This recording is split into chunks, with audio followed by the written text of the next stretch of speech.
Hello everyone, this is Dikshak Bhatt from Team OYG. I welcome you all on behalf of our team.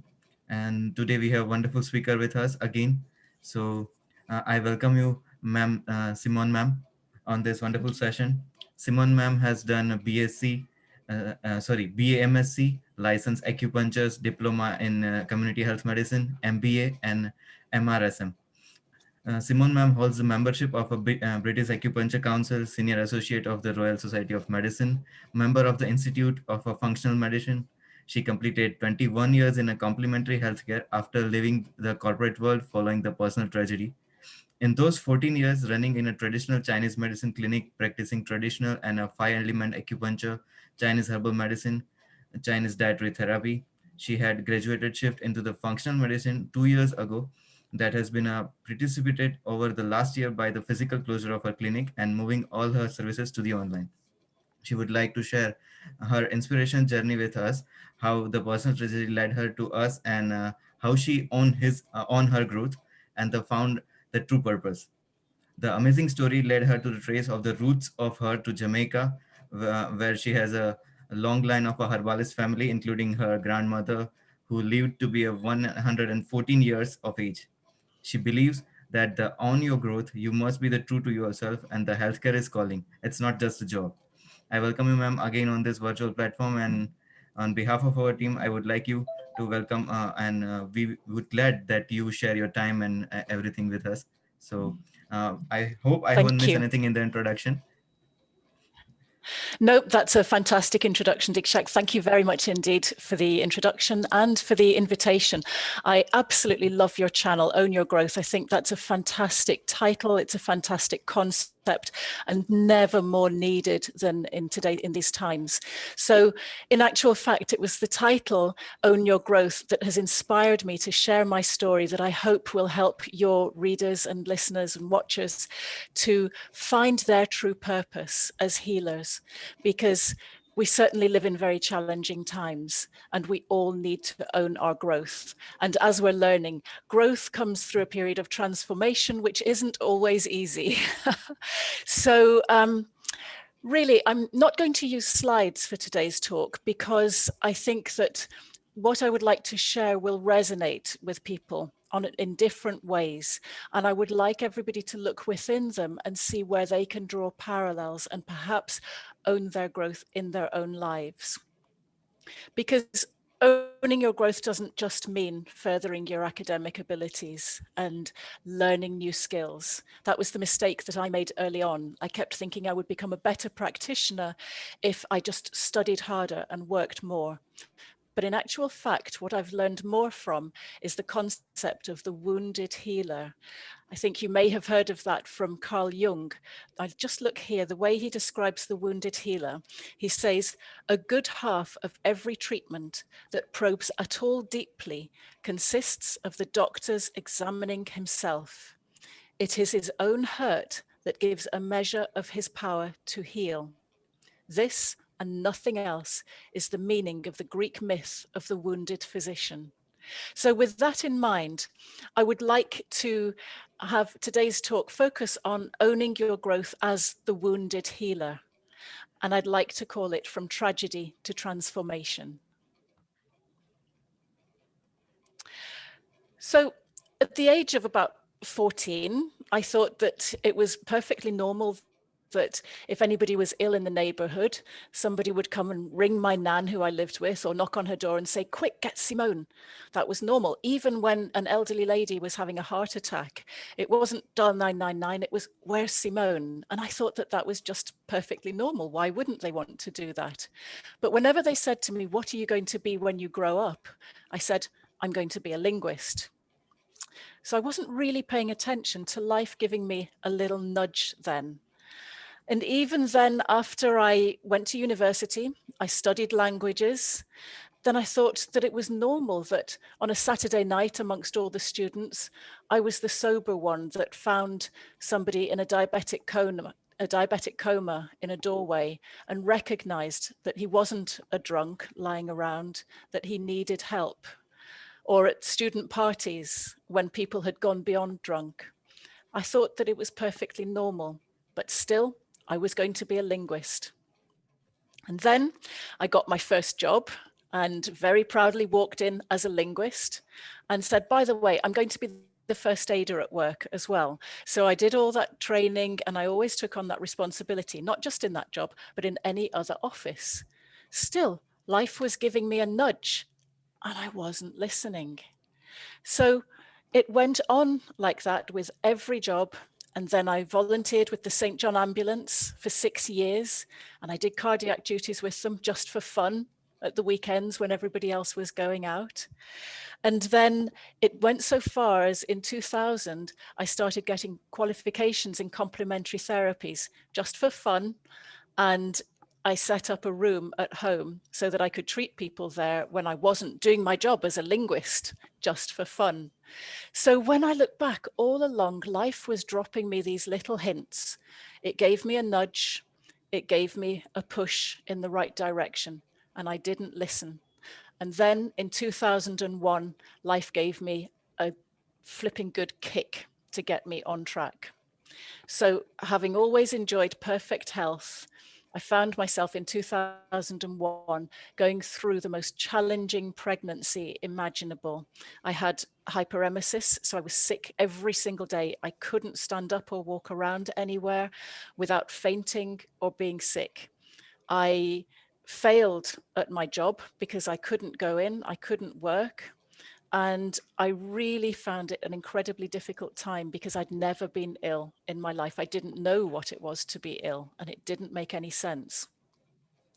And then in December 2001, I was just getting to the end of my pregnancy, and I was about to go. It was the day of going for my 40-week scan. And I woke up at 3 o'clock in the morning with a great lurch going on in my stomach. And I thought, oh, I'm going into labor. I won't be having my 40-week scan. I'll actually be giving birth. And I was quite excited about it. But then a couple of hours later, 9 o'clock, I had my appointment and everything seemed to have calmed down. And so I asked the physician, what happened at 3 o'clock? I thought I was going into labor. And she said, oh, you probably will do soon. And I said, no, something's wrong. Something's not right here. And she said, yeah, it's fine. She felt my stomach. She said, yeah, baby's head down. It's engaged. You'll be going into labor anytime. And I said, would you please do a scan? And she said, oh, well, there isn't time and it'll be fine. You don't need it. And I said, would you please scan my baby? And she did. And she said, yes, just as I said, head down, you'll go into labor very soon. Oh, hang on a minute, there's no heartbeat. And I said, don't say that, he's due tomorrow. And she said, oh, okay, I'll get a second opinion. And she left the room. The sonographer came in and said, yes, there's no heartbeat. And I then had to phone. I was at the hospital on my own. I had to phone family to come and get me and tell me, I'd explained what had happened. And they said to me, you don't need to do anything about it right now. Have a think about it over the weekend because it was a Friday, and come in on Monday and we will induce you. And I said, no, let's just do this now. If I've got to go through the birth, let's do it now. And I did. And in actual fact, I had a hemorrhage internally and I nearly lost my life because they didn't know that I had a retroplacental bleed. So when you go through something like that, and having always been healthy, and then suddenly coming face to face with your mortality and the death of a baby, it really makes you change the way you look at the world. And my son's funeral was on Christmas Eve of 2001. And so obviously that was a very significant time when everybody else was hanging up the stockings for Father Christmas to come. And I was at my son's funeral. So that caused me to change direction in my life. Who was I? Why was I going to get up? What matters enough to get out of bed each day? And suddenly I realized all those office jobs I'd had and being a linguist wasn't what I was here for. What had always mattered to me was people's health and looking after your health naturally. And so from that point on, I said, that's why I'm here. That's what I'm going to do. But I don't want to study conventional medicine. I want to study herbalism and nutrition and going back to nature, because that's what it's all about. We need to be true to ourselves, be healthy, and live the most wholesome life we can. Well, theories are great, aren't they? That was very clear to me, but because everybody around me knew me as the linguist, the person who'd done her degree, the person who grew up in the Western world, going through everything in the right order, as you get a good education, you go to university, you get a good job for life and all those things. And I said, actually, no, I want to be a healer. I'm going to be a herbalist. It wasn't well received and there was no support around. I was told to just go back and, you'll get over it, just go back to your job. But that was the turning point. And I did a degree in acupuncture and Chinese medicine because they said I had to do that before becoming a herbalist. And I then spent 2 years doing postgraduate studies in herbal medicine. And I loved it. I felt passionate about it, but it was a huge risk because when you have support around you for fitting in and doing what everybody expects you to do, if you come unstuck financially, there's often mechanisms there. But I was going on my own, following my heart, following my dream, and I knew that it was going to be challenging. But I also knew that it was absolutely my calling. And this is why I say to you, being a healer is more of a calling than it is a job or a profession. And so after that, I went to take my exams in being a herbalist and an acupuncturist. I was doing it all at the same time, which most people didn't. And I found it incredibly difficult to the point where I just wanted to give up. I thought, yes, this is wonderful, but I just can't get it all into my head. I can't do it. And I just offered up a prayer and I said, where do I go from here? This is my calling. I really believe that. But nobody around me agrees with what I'm doing. I'm under pressure to go back to my job and pay the bills. I'm under pressure from every which way you look at it. I know this is what I want to do, but I'm finding it so, so hard. Please show me the answers. And I didn't know, but simultaneously, the universe had something else going on, which was that I didn't know one side of my family. I had grown up in a single parent family in the UK, and I didn't know anything about my dad or his side of the family. And it was a bit of a taboo subject. We didn't talk about it, and I didn't really know why. But to set it in context, I'm nearly 52 years old now. I was born in 1969. And so it was bad enough that it was a single parent family, but it certainly wasn't something anybody would talk about. But I had to trace my father, and I succeeded, not through agencies, but through a dream. I had a recurring dream after I had asked for help. I had a recurring dream, and I knew at one point I went to live in America, and I had no reason to look for him there. But I had the dream when I was in America, and I knew I was going to find my dad. And I acted on my dream, and within 1 hour, I had his address and phone number. Cutting the story shorter, I had a phone call a week later from a man who said there were a lot of parallels in our lives. I'd written a letter saying, have you ever lived in the UK? And have you ever been a welder? And he had. And we spoke, and after an hour and a half, it became very obvious that that was my father. And so we started to get to know each other, but my visa ran out before we could meet. And I came back to the UK. And when I was having trouble with my exams and I was saying, I can't get the answers here, I rang my dad and I said, I have no support from anybody. Everybody thinks I should go back to working in an office. What should I do? And he started laughing. Now, what I haven't said about my dad is that although I'm so white, I need to use fake tan all the time in the summer, my dad is Jamaican and he's very, very dark. And that was why it was a taboo subject, because my mum is white and my dad is Jamaican. And I rang him up and I said, I just want to be a herbalist and nobody supports me. And he laughed and said, well, you know why that is, don't you? And I said, no. And he said, your great grandmother was a medicine woman in Jamaica. She was a herbalist and she lived to be 114 years old. You just stick with it because it's in your blood.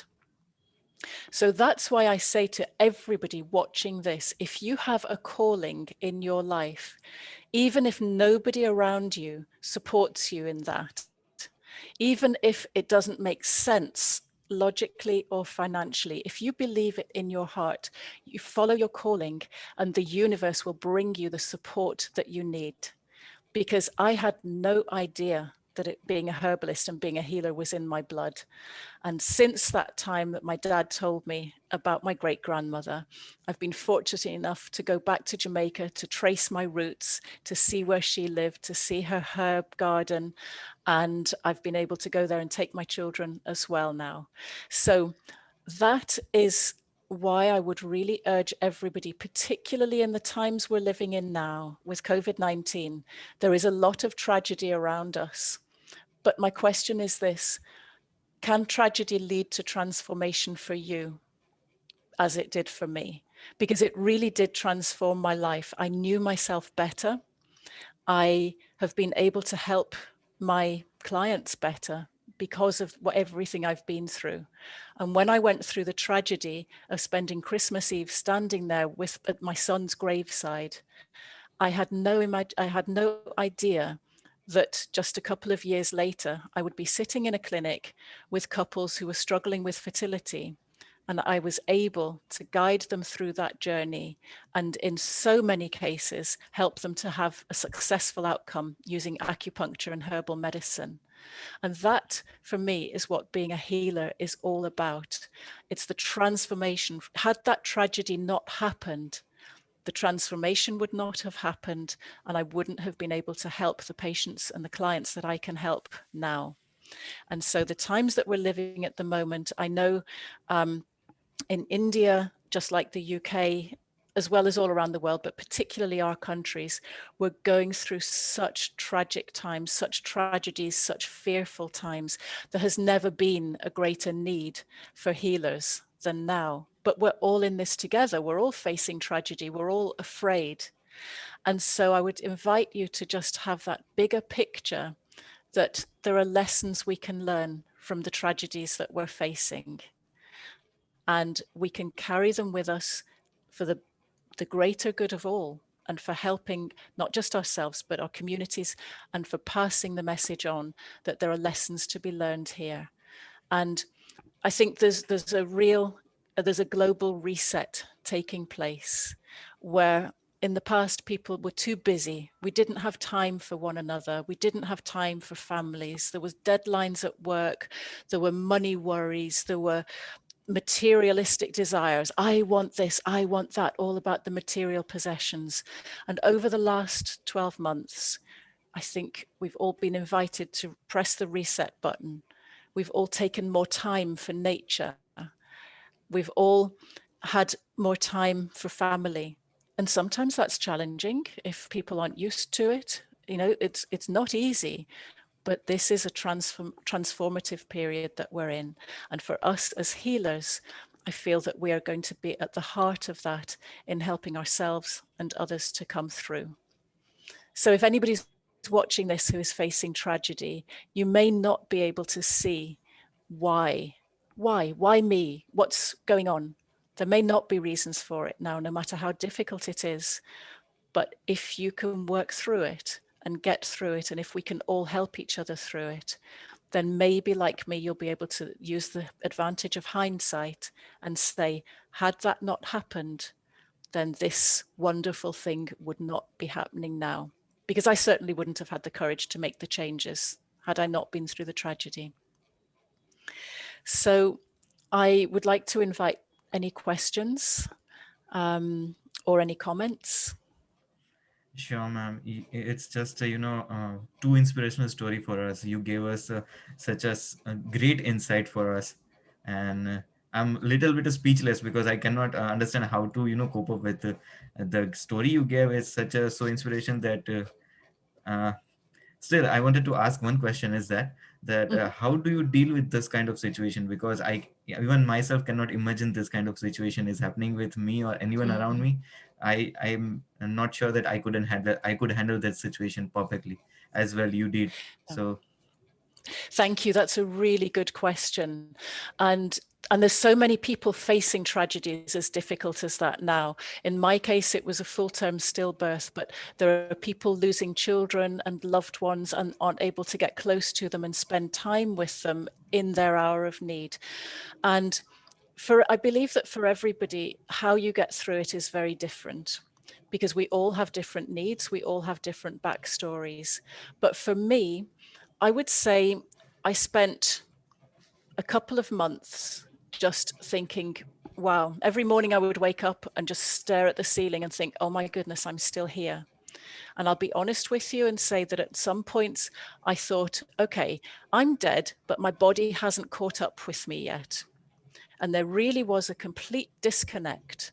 And it calls into question all sorts of spiritual beliefs and personal beliefs and everything. It calls everything into question. And I would say it deconstructs you. It really strips you down to your core. And there's always that little spark that says, yes, but there's something that you fight back for.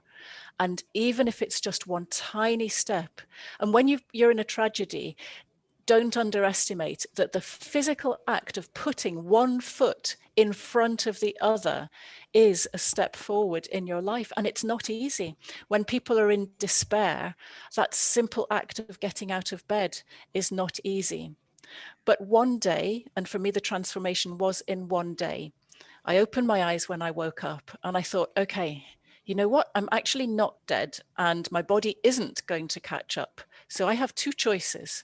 I can either lie here in limbo thinking, oh, this is awful, or I can think, you know what? I'm alive. I've got life and I'm going to embrace it with both hands and really make the most of it and make something good come of this, because there is a point in me. I do have something to offer. I do have something to give. And I really, truly believe that every person watching this has something that is worth getting out of bed for, because there is somebody out there who needs to hear your story, who needs to hear what you've been through, because your story will inspire them.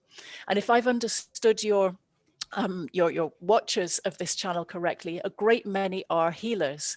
And what I would say is you may have studied nutrition or Ayurvedic medicine or Chinese medicine, and you may have sat in the classroom with the same people, with a group of people learning the same thing.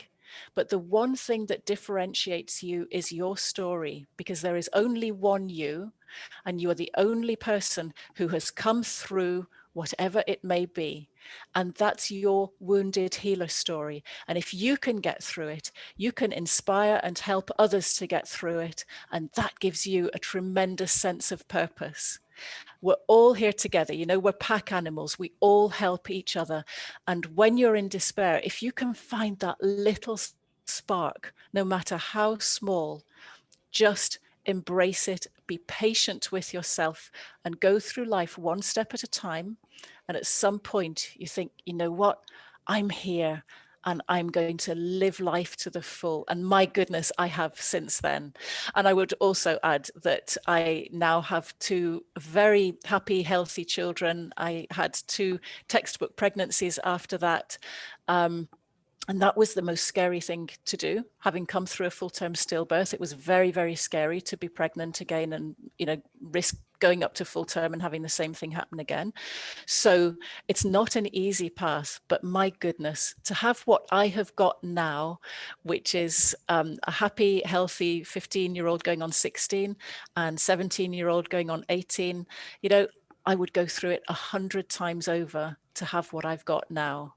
And that's the best inspiration I can give you. I also have my father. You know, many people are losing parents when they get to 30, 40 and 50. I've gone the opposite way. I've gained a father, and he's in Jamaica, so we don't get to see each other very often, but we speak on the phone. He inspires me, he teaches me, and he had heart problems 2 years ago. I flew over there with herbs and with acupuncture.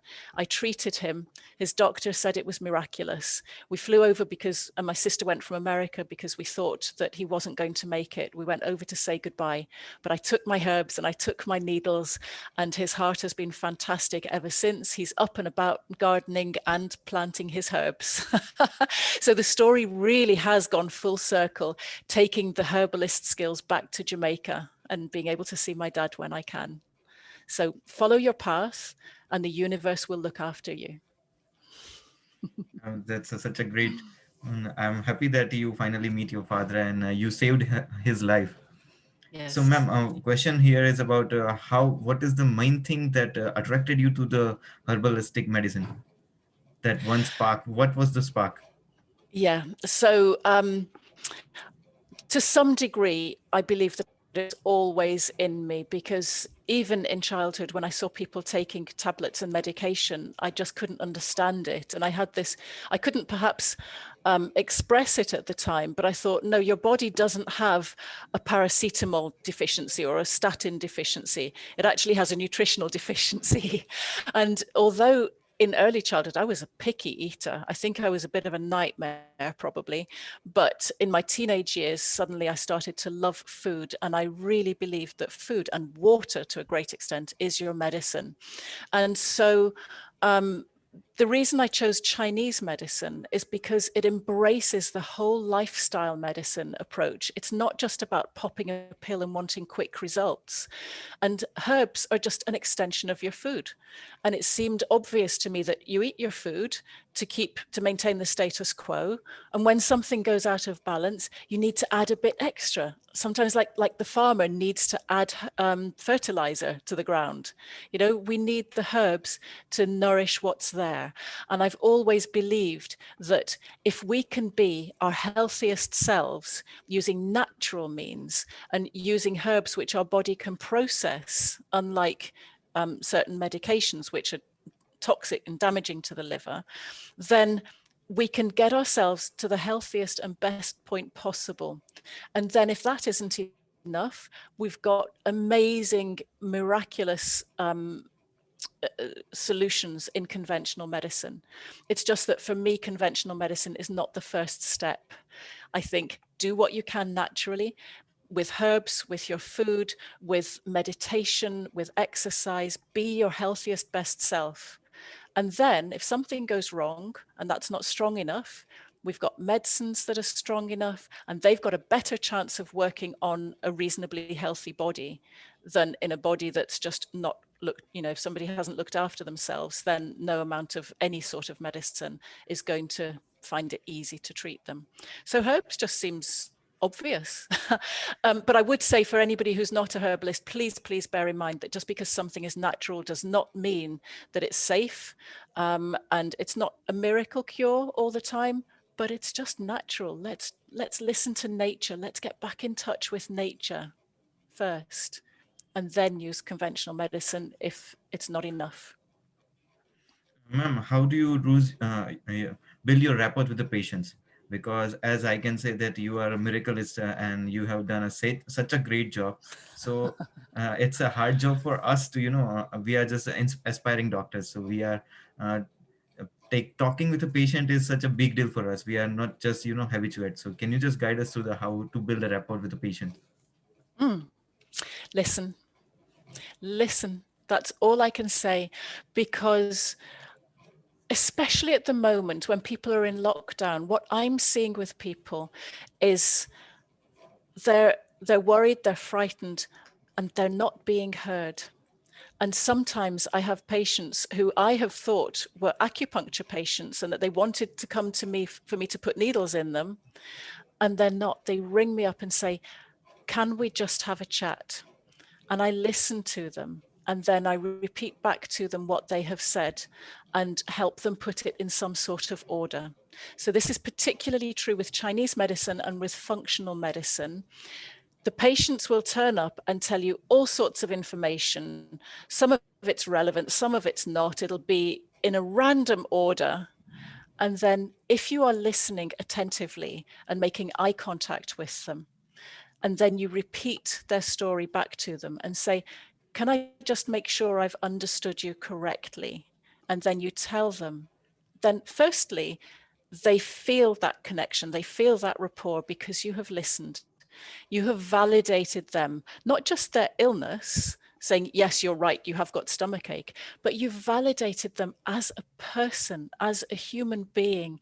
And maybe we shouldn't think of them as patients or clients, because that's very transactional. Here in front of us is another human being who's got a whole lifetime of stories that we don't know about. And alongside that, one of the biggest lessons I have learned is to set aside judgment. And that was a hard lesson. You know, life for me had been very black and white before becoming a healthcare practitioner. I've learned so much from the people who've come to my clinic. And I have learned by listening to them. They have felt validated because I repeat their story back to them. And that is part of lifestyle medicine. That is part of the healing so that they feel validated. And then they hear their story almost as though it had happened to somebody else. And they think, actually, yes, I have been through a tough time. And then maybe they can start to see their way out of it and see what they can do. I think it's very much about empowering patients. You validate them and then you empower them and they feel they've got your support. And that's when the healing can start to come from within. Because if as physicians, particularly if you practice conventional medicine, the tendency is to analyze, right, tell me all your problems. Okay, it's this and it's this and it's this. And we analyze it. And then we say, okay, you need that and that and that as a solution. Here you are, here's your solution. Take it away and tell me how you get on in a week or two's time. That not only puts a tremendous burden on the physician, that huge responsibility to make those big decisions about medication or herbs, whatever it may be, just based on a few minutes of consultation. That's a massive burden. And that's why so many healers and doctors burn out. This is about, so certainly in functional medicine and the way I practice, it's about a shared discovery process. You tell me what your experiences are. I will share my medical understanding, and together we will act as detectives. We'll pick it apart. We'll look at your story, your timeline, what has led to what. So in functional medicine, we look at body systems and what effect one system, say the adrenals, has on another system, say the digestive system, and then maybe on the cognitive function. So we look at the whole process, talk that through with the client, then they feel understood and they feel more empowered to be able to make small changes, knowing that that will have a big knock-on effect.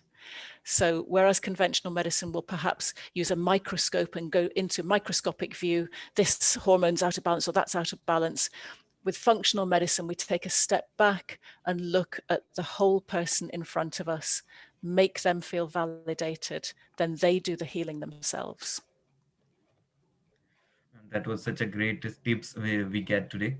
Ma'am, another question is just from my side that in current scenario, which herbal you would like to give us as a tip today so that we can prevent ourselves from these current situations? Because this is, hectic now and we are stuck Yes. here in home. So Yes, yeah. I mean, turmeric is just great for everything, isn't it? Everybody, I could learn so much from all of you about turmeric. It's a great anti-inflammatory. And what I would say is, as a herbalist, in fact, it's the same with Ayurvedic medicine. So I don't know a huge amount about that, but I know that TCM and Ayurvedic medicine are very similar in that different body types require different herbs, whether you need warming herbs or cooling herbs. So there's no real blanket I can give to everybody other than turmeric, because it's just fantastic. And water. Please drink plenty of water and move. At the end of the day, this is a disease of inflammation. And it manifests mostly in the lungs, but it's about inflammation in your system. So anything you can do to detoxify your system Okay, fresh fruit and vegetables, ideally homegrown with no pesticides or anything like that, but they contain so many antioxidants. You need to reduce the toxic load and the oxidative stress in your body. Okay, it's not always just about having herbs and what we can add into our body. It's about what we can get rid of. And personally, I think with COVID, it's really about what we can get rid of out of our bodies. So to do a detoxification diet where we get rid, even at a cellular level, we get rid of the free radicals in our body and we reduce the inflammation, particularly in the gut. That is going to make the biggest difference in the world. So that's a completely separate talk about reducing oxidative stress and reducing inflammation and leaky gut and reaching your ideal weight. But that's the main thing, is to please, please just eat clean without pesticides, as many fruit and vegetables as you can, and no processed foods, because processed foods add to the toxic load. So when your body's got to fight something off, you don't want it already with a high toxic burden trying to fight off MSG and chemicals and bad food and pollution and things like that. So just cleanse your system, detoxify your system, and then your body will do what it does naturally. You have a fantastic immune system. Just give it the healthiest start possible. Ma'am, as per looking your profile, you have just a wonderful list of the degrees and wonderful list of a membership. So can you just motivate us regarding, because I think if I would achieve that, and in future that the list of degrees you have, at least I could match one or two at least to that. So and Well, that's very kind of you. Um, so yeah. I think I'm just endlessly curious, and if you have that curiosity, the more you learn, the more there is to learn. And so I think what I would urge you to do is to maintain curiosity. The qualifications, they'll come. You know, if you want to study something, then somebody will give you a piece of paper saying that you've studied it. But I mean, it's very generous of you to point out that I've got qualifications, but actually, for me personally, that's not what counts. What counts is things you don't get qualifications for, which is about remaining endlessly curious about people, about learning from people and their experiences, because that's where I've learned more than anything. Not in the classroom, it's actually from real people. Then I go to the classroom and I say, okay, I met this person, they've got this, and now I want to understand more about it. And then you get the qualifications, and that tends to lead to other opportunities. So we do need both. And it's important to have the qualifications, certainly safety aspect, because you don't just learn about your medicine or what you're doing, but you learn about when not to treat or what to watch out for or red flags. So I think the qualifications are very important from a health and safety perspective, and to know the limitations of your treatments. But as far as kind of collecting qualifications goes, no, I'm just curious. I just want to know so much. And the more I learn, the more there is to know. So I just have a passion for learning. And then the pieces of paper come. That was such a great, I feel like I'm attending the TED Talk session live. So it Oh, was that's so kind of you. Thank you. so it was so much motivational and so much inspirational to each and everyone, whoever listening right now. They must be feeling the same. I'm totally sure about this. And That's it was a great time with you. We would like to connect you with in future if we get a time, and if we have a chance after this COVID situation, we would like you to see you in person, and hope we can meet soon. I So would this love is that. so Yeah. much of great session, ma'am. Thank you so much. Thank you for inviting me, and please keep up the good work. I've got hours and hours more videos of yours to watch now, because they're an absolute inspiration. So thank you very much for inviting me to take part in that as well. Thank you so much, ma'am, for your kind words. We will hope that we can inspire more people and more doctors around us. So we are just trying, and we are just growing as a community right now. So it was a great help that you connected with us. Thank you. Thank you.